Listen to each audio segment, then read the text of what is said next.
the language gap in LLM with Inference Time Cross-Lingual Intervention 이라는 논문을 발표할 인공지능학과 학습박 통합 이승준이라고 합니다.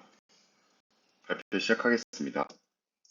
이 논문에서 말하는 페인 포인트는 The Language Gaps in LLM입니다. 그래서 이를 좀 더 쉽게 이해하기 위해서 쉬운 예시로 설명을 먼저 드리도록 하겠습니다. 어떤 여자아이가 저에게 인공지능에 나오는 역전파를 설명해줘 라고 물어본다면 전 이렇게 유창하게 답변을 해줄 것입니다. 그러나 Please explain backpropagation 과 같이 영어로 질문을 해서 제가 영어로 답변을 해야 되는 상황이 오면 훨씬 버벅일 것이 분명합니다.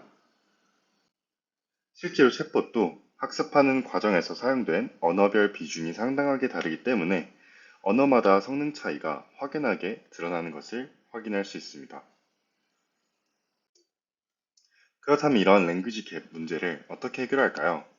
이 논문에서 제안하는 방법은 Inference Time Cross-Lingual Intervention 이라는 방법입니다.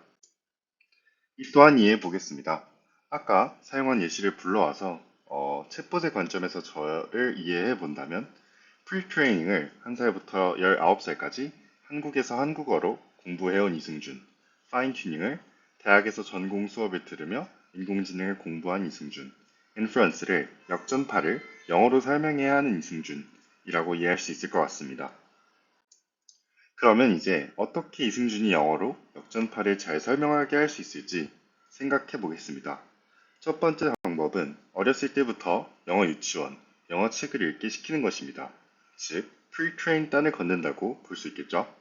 또는 지금부터 영어 공부를 몇 달 하거나 영어로 하여금 다시 인공지능 개념 공부를 하는 것입니다. 이는 파인튜닝 단을 건든다고 이해할 수 있습니다.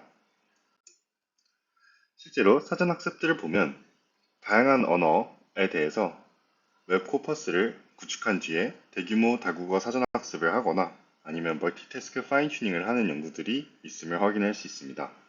그러나 저는 공부하기가 싫습니다. 즉, 이렇게 타임과 컴퓨테이션과 같은 리소스가 인텐시브하게 많이 사용되는 이러한 방법을 좀 피하고 싶습니다.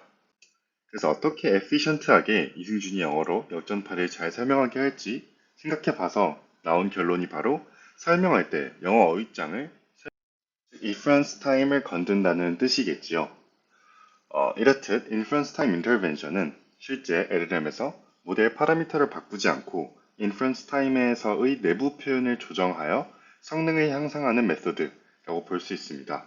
프리트레인과 파인튜닝을 건드는 것과는 사뭇 다른 방향성이죠. 실제로 사전 연구들을 보면은요, 리니어 매핑으로 감정, 토픽, 독성, 사실관계 등을 확인하고 바꿀 수 있다는 연구들이 있었습니다. 즉, LLM의 히든 벡터들을 통해서 간단한 리니어 매핑으로 이러한 관계들을 바꿀 수 있다는 연구가 있었기 때문에 LLM이 잘 못하는 한글을 LLM이 잘하는 영어로 살짝 바꿀 수 없을까? 이렇게 크로스 링구얼한 인터벤션을 할 수 없을까? 에서 나온 이러한 논문의 방법이 바로 INCLINE, Inference Time Cross-Lingual Intervention입니다. 그래서 이제 이 메서드를 논문의 피규어는 어려워서 제가 좀 더 쉬운 피규어를 준비했기 때문에 이를 통해서 설명을 드리도록 하겠습니다. 이 상황에서는요, 포르투갈어는 LLM이 잘 못하는 언어이고 영어는 LLM이 잘하는 영어이기 때문에 포르투갈 언어를 영어 언어로 어떻게 조금 인터벤션 해줄 수 있는지를 살펴본다고 보시면 될 것 같습니다. 우선은 필요한 것이 바로 영어와 포르투갈 텍스트 페어입니다. 똑같은 의미를 갖고 있는 영어와 포르투갈 텍스트 페어를 준비하고요. 이를 우리가 사전학습과 파인튜닝을 마친 LLM에 각각 이렇게 넣었을 때 레이어마다 이렇게 히든 아웃풋이 나올 것입니다. 우리는 앞으로도 쭉 마지막 토큰의 히든 벡터들만을 고려할 것입니다. 그래서 이렇게 텍스트가 들어갔을 때 이 마지막 토큰들의 히든 벡터들을 이렇게 가져오면요. 다음과 같이 R D차원에 존재하는 벡터들이라고 볼 수 있습니다. 여기서 D차원은 히든 디멘션을 말하는 것이고요. 이 잉글리시의 이 히든 벡터들은 빨간색, 포르투갈의 히든 벡터들은 초록색으로 표현해 봤습니다. 그럼 이제 뭘 할 거냐 하면은요. 이 초록색 포르투갈어를 빨간색 그 영어로 매핑해주는 이 W를 레이어 L마다 학습을 할 것입니다. 조금 명확한 이해를 위해서 수식을 조금만 가지고 와 보면은요. 이 source는 포르투갈어, 그리고 이 L은 레이어, 몇 번째 레이어인지를 뜻합니다. 여기에 있는, 죄송합니다. 여기에 있는 T는 target, 즉 영어 표현, 여기에 있는 L은 이제 L번째 레이어를 뜻하기 때문에 이 목적식을 보면은요. 이 포르투갈어의 L번째 히든 벡터를 이 영어의 L번째 벡터로, 히든 벡터로 매핑해주는 이 WL을 학습한다고 이해할 수 있습니다. 이러한 WL은요, 이 문제가 사실 간단한 선형 회귀 문제이기 때문에 closed form 솔루션을 갖고 있음을 appendix 1에서 보여드리도록 하겠습니다. 어쨌든 우리는 포르투갈어와 영어 텍스트 페어를 준비해서 이 포르투갈 표현에서 영어 표현으로 매핑해주는 W를 쉽게 구할 수 있다는 것을 보았습니다. 그럼 이제 이거를 인퍼런스 타임에서 어떻게 사용할 수 있을까요? 우리가 어떤 벤치마크든 태스크가 이렇게 토큰 인풋으로 들어갔을 때 LLM은 이렇게 토큰 아웃풋을 낼 것입니다.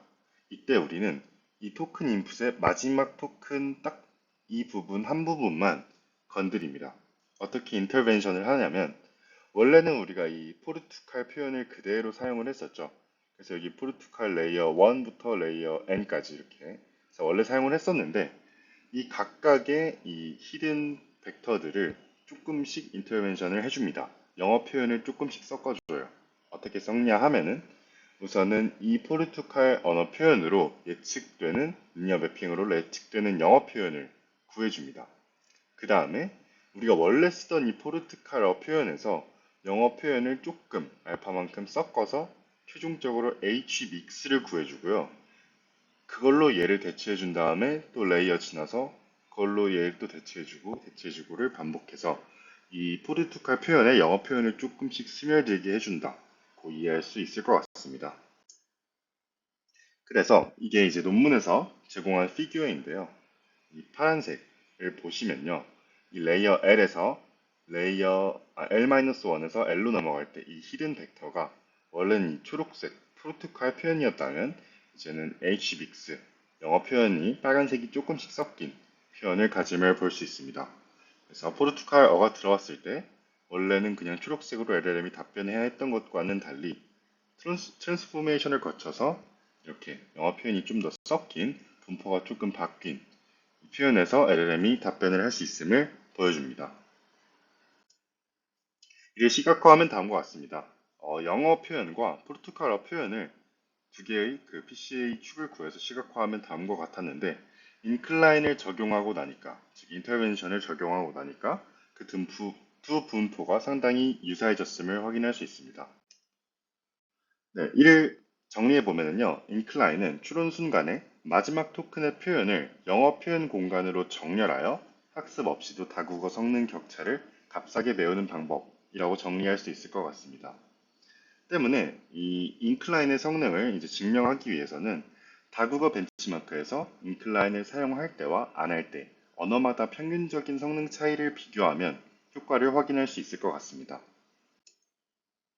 그래서 실험을 다음과 같이 설계했습니다. 다국어 벤치마크 9개를 준비했고요. 그 중에 분류 문제가 5개, 생성 문제가 4개이며 총 21개의 언어를 포함하고 있습니다. 그리고 포르투갈어를 영어 표현으로 매핑해주는 W를 구하기 위해서 영어와 포르투갈어 센텐스 페어가 필요했죠. 실제로는 이를 500개 샘플하며 지금 21개의 언어를 포함하고 있으니까 20개의 영어와 다국어 센텐스 페어를 이 데이터셋에서 준비했다고 볼 수 있을 것 같습니다. 네, 이제 어떻게 실제로 벤치마크가 생겼는지 보시면 좀 더 이해하시기 쉬우실 것 같아서 가지고 왔는데요. 분류 문제 5문제가 이렇게 되고요. 생선 문제 4문제가 이렇게 됩니다. 그리고 각각의 이 벤치마크마다 그 언어 국가를 몇 개를 포함하고 있냐를 이렇게 볼 수 있고요. 14개의 그 언어로 존재하고 있는 거겠죠. 그리고 매트릭스는 분류 문제는 accuracy, 생성 문제는 EM과 value로 측정하는 것을 확인할 수 있습니다. 네, 이제 성능을 한번 보도록 하겠습니다. 어펜딕스 3에서는요, 생성 문제의 성능을 포함하고 있고요. 지금은 분류 문제 성능만 보겠습니다. 여기 있는 베이스라인이 그냥 LLM이고요. MT 구글은 비영어 질문을 구글 트랜슬레이트로 한번 영어로 번역한 뒤에 아웃풋을 낸 것이고요. 그 번역을 MT LLM은 그 베이스라인에서 수행한 것입니다. 즉, 두 번의 스텝을 통해서 아웃풋을 내는 것이고요. ITI와 CAA는 또 다른 Inference Time Intervention 방법들입니다.